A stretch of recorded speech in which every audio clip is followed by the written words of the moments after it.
एक गांव में सुशीला नाम की एक बूढ़ी विधवा रहती थी। उसका एक बेटा था, विजय, जिसकी शादी हुई थी एक सुंदर लेकिन थोड़ी आलसी लड़की से, जिसका नाम रीता था। सुशीला बहुत मेहनती थी और अपने छोटे से खेत में तरह तरह की ताजी सब्जियां उगाती थी। वह हर सुबह बाजार जाकर अपनी सब्जियां बेचती और घर का खर्च चलाती। रीता को घर के काम और खाना बनाने से ज्यादा लगाव नहीं था। वह हमेशा सास द्वारा बनाए गए खाने में कोई न कोई कमी निकाल देती। एक दिन उसने झल्लाकर कहा, सासू जी, आपकी सब्जियां और दालें तो बहुत ही साधारण बनती हैं। मेरी माँ के यहाँ जैसी स्वादिष्ट सब्जियां बनती हैं, वैसी तो आप बना ही नहीं सकती। सुशीला ने कोई जवाब नहीं दिया, लेकिन उसके दिल को चोट लगी। अगले दिन सुशीला ने रीता से कहा, बेटा, आज से तुम ही रसोई संभालो। तुम जैसा चाहो वैसा बना, मैं तुम्हारी मदद कर दिया करूंगी। रीता को लगा कि अब वह अपने हिसाब से स्वादिष्ट खाना बनाएगी। पहले दिन उसने आलू की सब्जी बनानी चाहिए। उसने बहुत सारे मसाले डाले, लेकिन सब्जी या तो कच्ची रह गई या फिर जल गई। नमक भी ज्यादा हो गया। विजय ने खाना खाया और चुपचाप उठ गया।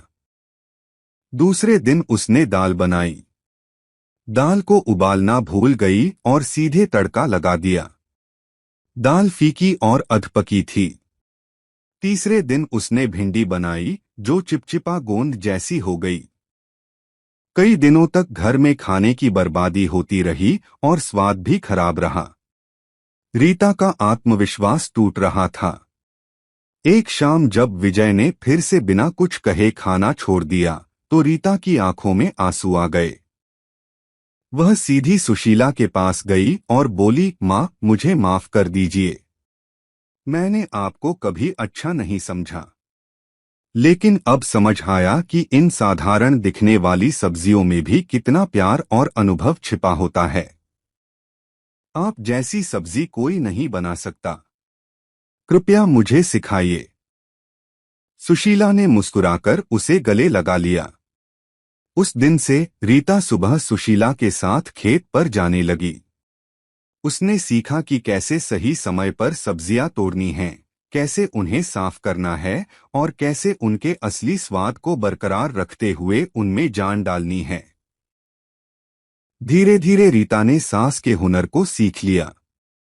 अब वह न केवल सुशीला जैसी स्वादिष्ट सब्जियां बनाने लगी, बल्कि कुछ नए व्यंजन भी बनाने लगी।